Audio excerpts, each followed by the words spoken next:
Magandang umaga po sa inyong lahat. Ayan guys, yung nabili ko kahapon nung mag-shopping ako.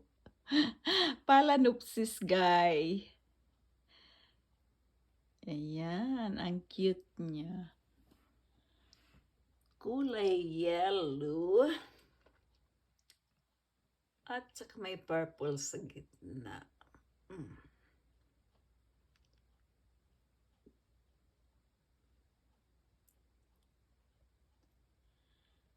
Maganda siya guys kasi tatlo ang ano niya, bulaklak. Yung iba, hindi pa siya nag-bloom kaya medyo matagal pa yan. May ilang pa siya, tingnan nyo. Pero hindi gaanong malaki yung nila, yung bulaklak. Ayan, bali 3 klase na yung aking orchids na inaalagaan dito.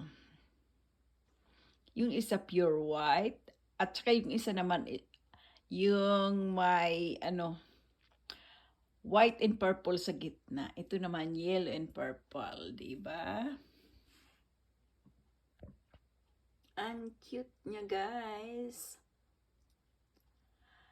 Nung araw, nung nasa Hong Kong ako, ganyan ang mga ina-arrange namin. Mga orchids. Ang cute.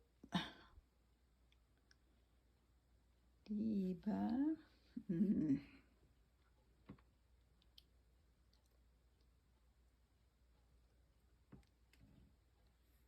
Yung isa ko dyan na orchids, more than 1 year na yan.